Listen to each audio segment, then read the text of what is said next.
Fala aí galera, beleza? Eu sou o Caio Lima, esse aqui é mais um vídeo pro canal do Rede Poderosa e hoje eu vim comentar sobre tudo aquilo que eu li em outubro, um mês bastante longo, de bastante leituras, e eu acho esse formatinho muito maneiro, porque além de dividir aquilo que eu li, né, e ter essa interação, a dimensão daquilo que eu li dá mais ou menos o foco daquilo que a gente tá fazendo, né? Daquilo que eu estou fazendo, no caso. Então eu gosto de manter esse formatinho todo mês. E esse é o primeiro mês em que eu só realizei leituras aqui para o Rede Poderosa. Então, de uma forma direta ou indireta, vocês terão contato com os livros que eu estou falando aqui no conteúdo que a gente está produzindo e que vai sair durante esse mês, próximo mês, ou já saiu aí nas plataformas diversas que a gente ocupa. Então, antes de começar, é importante lembrar a você que está chegando aqui agora, você pode se inscrever, deixar seu joinha, comentar aquilo que você leu em outubro, aquilo que você está lendo, aquilo que você gosta, o que você quer ver aqui no Rede Poderosa, porque é importante para a gente interagir com vocês e também para fazer o algoritmo girar, né? Ninguém aqui é bobo. Além disso, nós estamos em todos os agregadores de podcasts disponíveis, ou os melhores deles, né? Os mais comuns, pelo menos. E você pode encontrar conteúdo exclusivo por áudio lá, então segue a gente. Nós estamos nas redes sociais como @Central Rede Poderosa. E se você tem um assunto maior para falar com a gente, alguma coisa, né, uma divulgação, patrocínio é um show, redepoderosa@gmail.com. Então, sem muitas delongas, assim, até porque esses livros vão passar por aqui de alguma maneira, eu vou começar falando sobre os livros que eu não tenho em mãos, que eu li em formato digital. O primeiro livro foi o livro do desafio do mês. Esse vídeo já saiu em outubro, que foi o A Mangueira do Bombeiro, romance paranormal gay com gravidez masculina de dragão. Tem um vídeo em que eu falo fortemente aquilo que eu achei do livro, mas eu posso adiantar que é um desastre. Mas vai lá no vídeo, confere, tá bem curioso, para falar o mínimo. E é essa questão do engajamento, né? Vai lá no vídeo, procura lá, dá essa moral, porque isso custou boa parte da minha sanidade. Real, assim. Bem pesado, bem triste. Depois, a gente está produzindo a série sobre a era do capitalismo de vigilância da Shoshana Zuboff. É um livro que disseram por aí que era o novo capital. Toda uma propaganda, tá esgotado e caríssimo. Saiu pela Intrínseca, né? Tá esgotado há um tempo. E o mais barato que eu achei foi aí 250 prata em inglês, uma parada assim. Então, tem toda uma mística por trás do livro. A gente escolheu o livro para fazer uma série. A época da saída desse vídeo aqui, a gente já tá no segundo episódio da série, que por enquanto está nos agregadores de podcast. Ela entra aqui no YouTube na primeira semana de dezembro na íntegra, certo? Então você pode conferir por lá, se você tiver com pressa, se não, aguarda que vai sair aqui no YouTube. É um livro muitíssimo interessante em que a Shoshana explora e tenta justificar um novo recorte no capitalismo como sendo o capitalismo de vigilância, que é esse capitalismo da dataficação do mundo, né? Então, o mundo agora ele é uma operação de dados que é feita por essas big techs que conseguem conglomerar quantidades inimagináveis de informação e dividir isso, transformando isso em produtos, né? E as pessoas que podem adquirir esses produtos acabam adquirindo certezas e moldando aquilo que a gente tem como realidade material. É um livro bastante interessante, a gente tenta fazer uma análise o mais profunda possível. Nós fizemos muitas leituras, compusemos uma bibliografia bastante legal também. Então, ficou show. Confere lá. Eu não vou ficar dando muito spoiler aqui, mas foi um grande avanço, uma grande felicidade conseguir fechar essa série do jeito que a gente fechou. Assim, é um produto que a gente está muito orgulhoso, com certeza, em ter lançado. Acho que esses foram os livros que eu li no digital, certo? É porque eu faço outra graduação também, então eu leio muito PDF, né? Eu me confundo às vezes, foi mal, galera. Mas agora a gente pode partir para os livros físicos. E o primeiro está intrinsecamente ligado à era do capitalismo de vigilância, que é o Big Tech, do Evgeny Morozov, que saiu pela coleção Exit, da Ubu, a minha queridíssima famigerada editora Ubu. Aqui a gente tem a reunião de alguns artigos do Morozov em revistas, né, em periódicos traduzidos, em que ele fala justamente sobre esse poderio e esse desastre que é de um mundo modulado por Big Techs, que muitas das vezes já são maiores do que muitos países e já estão começando a fazer frente às grandes potências mundiais, né? E como esse sentido de inevitabilidade acaba tornando tudo mais fácil de ser operado por elas. Só que alguns artigos aqui do Evgeny, eles são de 2013, 2014. Então, muito antes da influência em eleições, né, da forma como nós estamos vendo a nossa forma de consumo ser moldada por plataformas e tudo mais, ele já estava meio que falando sobre isso e falando sobre essa tendência. Existem pontos muito positivos nesse livro. Eu acho que a escrita do Evgeny, ela tem esse caráter jornalístico que facilita muito a compreensão dos pontos que ele aborda. Muitas referências fáceis, né, de fácil uso, de fácil manuseio, para realmente uma pessoa que vem explorar o tema sem um conhecimento prévio conseguir compreender legal o que está acontecendo. Eu tenho algumas críticas em relação à organização do livro, porque os artigos não estão em ordem cronológica. E isso às vezes gera certo conflito de informação, mas também não é uma coisa que atrapalha a leitura. Eu acho que num contexto do todo, e como eu já estava mergulhado em outras leituras, principalmente a era do capitalismo de vigilância, essa falta ou essa junção assíncrona dos textos acabou gerando algum ruído nesse meio de caminho, mas nada que desabone a leitura que é feita aqui pelo Evgeny. Ele esteve recentemente no Brasil, visitou o MTST, né? Fez algumas mesas, algumas palestras também. Acho um livro bem interessante, bem importante, e recomendo muitíssimo para as pessoas que não manjam muito do que é esse novo tempo, né? Essa nova modulação do capitalismo desenvolvida pelas Big Techs e tá querendo se informar de uma maneira mais geral. Eu recomendo muitíssimo esse livro. Ele é um livro bastante fácil de explorar, bastante informativo e vai te dar base para conseguir, né, avançar com outras leituras, caso seja de seu interesse. Caso não seja, eu acho que aqui você tem um bom material condensado, certo? Então, bom livro, curti bastante. Logo depois, li a autobiografia precoce da Pagu, nessa edição nova, que é capa dura, tem o fitilho, tá vendo? E eu estou lendo Pagu porque tem a Flip, né? Ela é homenageada da Flip. Eu não vou participar muito da Flip por questões de trabalho, mas estarei lá um dia ou outro. E além disso, eu tenho um projeto para lançar aqui no final do mês de novembro sobre literatura proletária no Brasil, né? Nos anos 30 ali. E eu falei sobre o Parque Industrial da Pagu no mês passado, que é o romance proletário, né? Parque Industrial, o romance proletário. E o Autobiografia Precoce, ele foi lançado em 1940, depois de uma saída das diversas vezes que Pagu foi presa.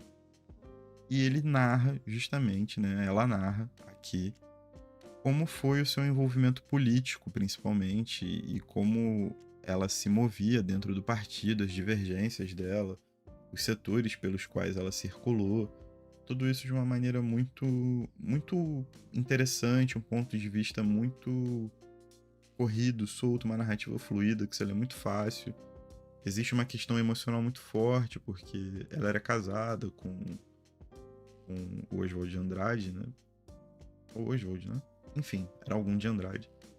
E tinha um filho, então tudo isso incorria numa sequência de considerações que ela vai penetrando aqui, como essa vida, ou tentar aliar essa vida política a uma vida normal, à época era extremamente difícil, extremamente arriscado também. É bem interessante, bem interessante. A gente vai explorar um pouquinho mais isso aqui no vídeo sobre literatura proletária, né, sobre romance proletário.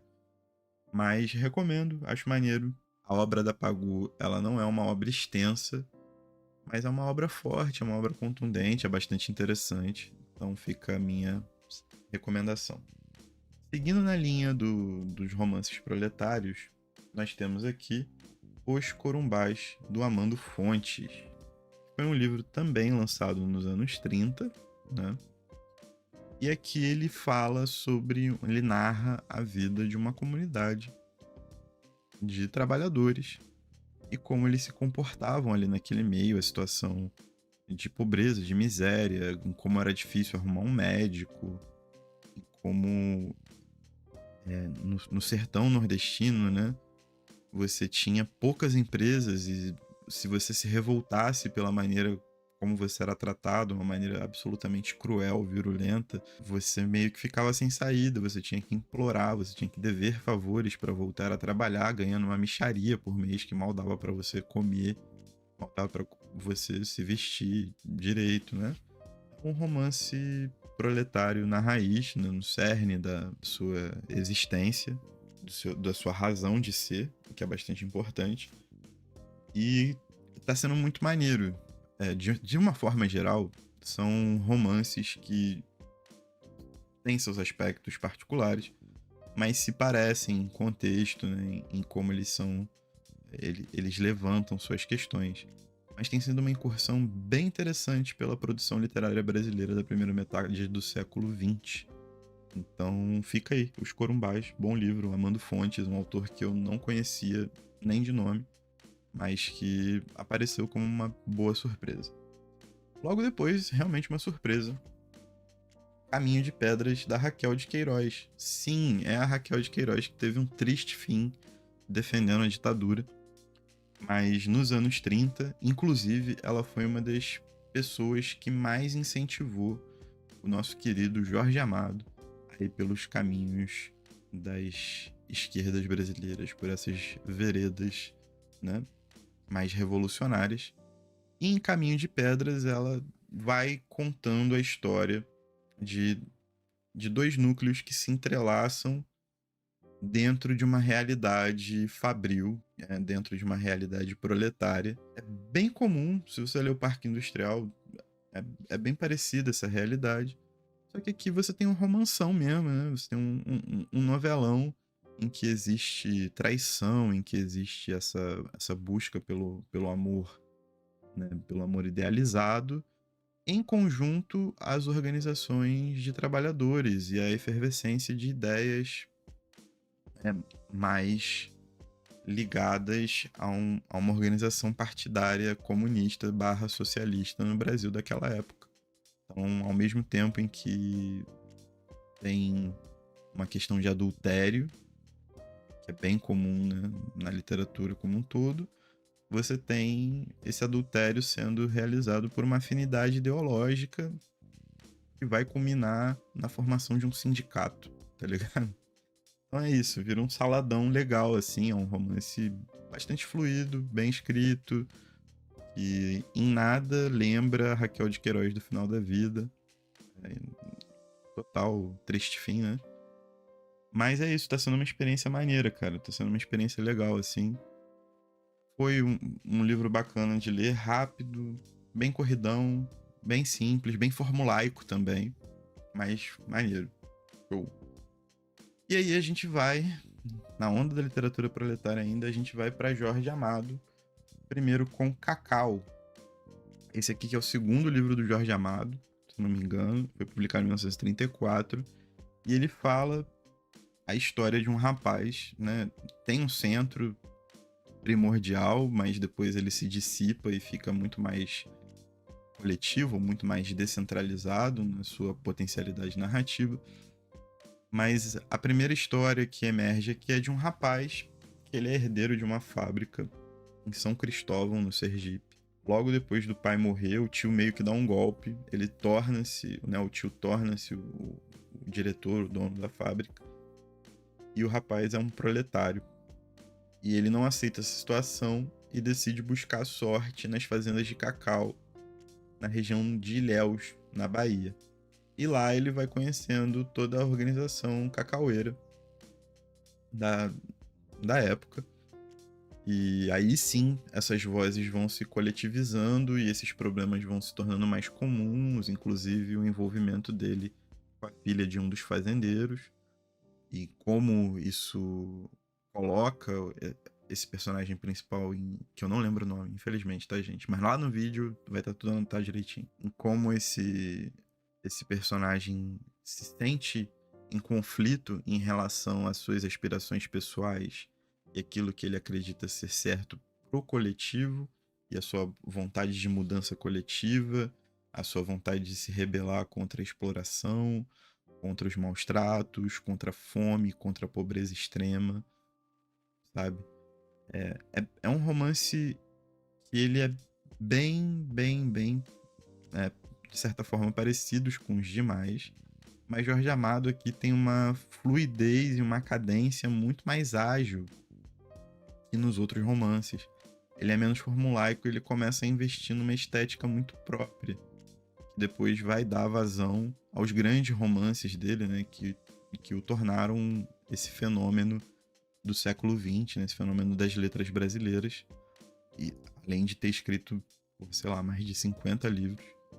Mas Cacau já é um primeiro indício dessa agilidade, dessa forma como ele investe nas profundezas da Bahia, principalmente, para trazer uma narrativa muito próxima do povo, para o povo. É uma leitura muito fácil de ser feita, muito popular, e pega uma ascensão de um fenômeno das letras brasileiras, certo? Belo livro, um belo livro, funciona como um panfleto perfeitamente. E essas edições, né, essa coleção da companhia com essa lombada assim, eu acho maravilhosa, é livro, de verdade. As capas, com as fotos. Recomendo, assim, recomendo como um livro, como um panfleto, recomendo como um livro iniciante aí para quem quer se aventurar por grandes escritores brasileiros. É um livro que narra a realidade do Brasil como um todo, mas, né, que tem uma questão regional muito forte que a gente consegue tirar por identificação e consegue apontar as falhas onde elas estão. Então, por mais que a gente consiga abstrair para fora da zona cacaueira da Bahia, existe uma crítica material, existe uma crítica centrada. É Jorge Amado, né, mano? Tipo, o cara é foda. Eu já admirava muito e passei a admirar mais depois de ler alguns dos seus livros, porque o segundo livro que eu li para esse vídeo é Suor, que eu acho que é o segundo, terceiro romance dele, porque ele não escreveu só romance, tá, gente? Isso é importante frisar. E aqui a gente já sai da zona rural, né, da zona do cacau, para ir para o centro do Pelourinho. Eu tive lá na Bahia em maio, nas minhas férias, né, em Salvador, andei o Pelourinho, e lá com o Lude a gente passou pelo número 68, que é o casarão, onde as histórias de Suor vão se cruzando. E aí são histórias de pessoas, de proletários, né, muito pobres, muito mal pagos, de pessoas imigrantes que não têm onde viver, de prostitutas, de ladrões, de gente em estado de mendicância, de gente tentando a sorte numa cidade grande. Enfim, é uma sorte enorme de pessoas que vivem no número 68 e que vão se cruzando essas histórias com essa mesma pegada, com essa mesma verve de um trabalho que tenta remontar a classe empobrecida, a classe dos trabalhadores e do famoso lumpen proletariado baiano, em que a gente consegue, obviamente, enveredar de certa forma e abstrair isso para a realidade das cidades em que a gente conhece, os tempos atuais, muito, inclusive, mas que promove uma crítica material a Salvador, que Jorge Amado se baseou para escrever o livro, né? Então existe esse contorno e esse jogo dialético bastante forte num romance que, mais uma vez, ele é muito ágil, ele é muito simples de ler e, ao mesmo tempo, ele é muito pegajoso. Esse suor pesado depois de um dia de trabalho em que você vai para um lugar lúgubre, sujo, em meio aos ratos, em meio aos dejetos das pessoas, e aquilo tudo, sabe, forma aquele contorno pesado, aquele suor pesado, sujo, que você não consegue, sabe, se lavar direito porque você não tem saneamento básico, você não tem água encanada, você não tem nada. Isso fica, essa sensação fica. E ao mesmo tempo é uma narrativa muito rápida, muito ágil, que as coisas vão acontecendo e as personagens vão se entrelaçando no meio desse casarão. E, pô, cara, narrativa espetacular, né? Jorge Amado, sem comentários. Temos ainda 2 livros para ler até lá, que é o Jubiabá e o País do Carnaval. E aí eu só vou trazer isso no mês que vem, porque eu ainda tenho que acelerar com algumas leituras para poder fazer esse processo desse vídeo. Mas os 2, Suor e Cacau, maravilhosos, simplesmente maravilhosos. E eu lerei tudo de Jorge Amado, isso é uma parada que já tá escrito nas estrelas, vai reclamar com Deus, certo? E aí, temos aqui o livro do mês, Rebeca, a Mulher Inesquecível. É um bom livro, bom entretenimento, novelona real. Mais um livro que é um novelão e ficou conhecido muito também pelo seu filme. Tem um filme genial do Hitchcock, que ganhou o Oscar, né? Deu um Oscar pro Hitchcock, então é um filme realmente muito interessante. Acho o filme melhor do que o livro, porque tira algumas barrigas que o livro tem, mas o livro é um bom entretenimento. Eu li indo para São Paulo, no feriado, na ida e na volta, né? E foi muito interessante, foi muito maneiro. Foi uma leitura bacana de se fazer. Mas você ouve no episódio dedicado a ele aqui no podcast, certo? Então, aguardem até lá. Não vai ter que aguardar muito também, né? E aí vocês aproveitam para saber o que eu achei, ou tudo que eu achei de Rebeca. E por fim, chegou ao final o nosso Tour de Force com Vassili Grossman, Vida e Destino. Nós estamos lendo esse livro desde agosto para o Clube Porradeiro. Desde agosto para o Clube Porradeiro. E finalmente nós conseguimos terminá-lo. Foi uma jornada muito pesada. Quando a gente foi decidir quais livros fariam a composição do nosso ano, né? E a gente teve a primeira experiência com E o Vento Levou. Quando eu vi o blurb aqui, né, de que seria tipo um Tolstói do século XX, eu achei que ele tivesse essa exploração de um Tolstói mais pro novelão, sabe qual é?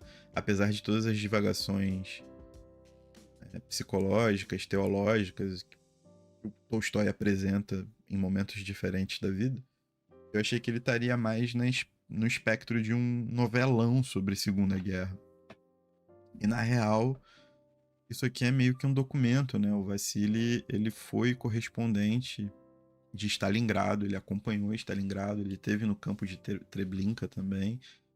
Ele compôs um documento junto com outras personalidades da época que relataram e documentaram o que foi o massacre na região da Ucrânia, da Bielorrússia, documento esse que foi utilizado como parte do julgamento de Nuremberg, que talvez seja um julgamento mais importante do século XX, né? Então, assim, o peso que esse livro tem, a gente não tinha contabilizado, mas fomos até o fim, a galera do clube foi até o fim.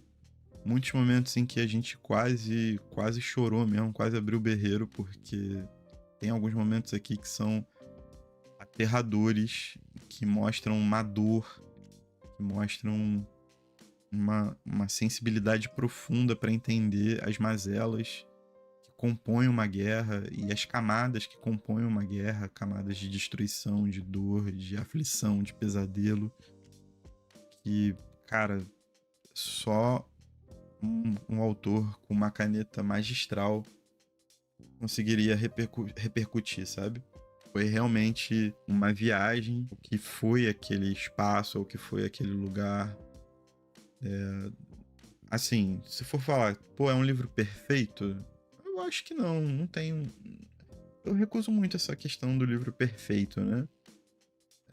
Eu acho que tem momentos que o Vassili dá uma viajada também, como qualquer outro autor, assim, e faz parte do jogo, assim, né? Tipo, uma obra de quase 1000 páginas, em que existem vários núcleos, e ele quer passar várias dimensões daquilo que ele também viveu na guerra, e não tem como também desvencilhar esse fator pessoal das histórias que ele viveu, o medo de morrer que ele teve, sacou? O medo de morrer que ele presenciou de outras pessoas, das mais diversas camadas.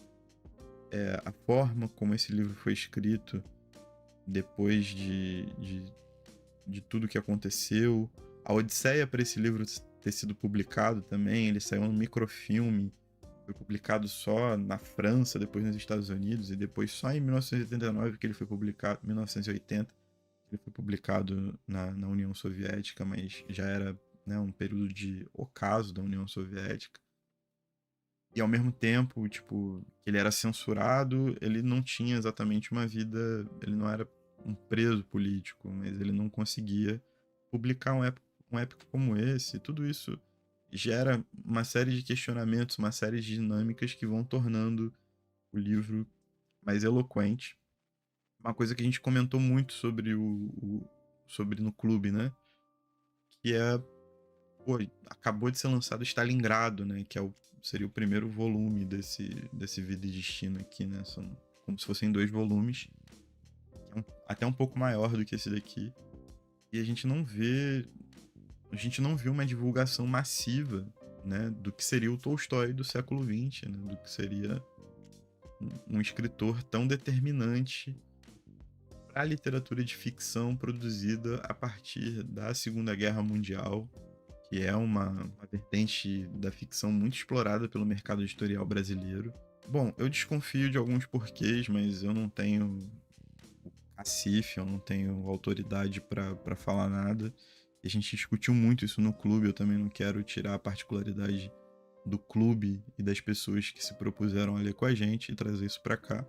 Se você quiser ver esse tipo de discussão, se inscreva no clube do ano que vem.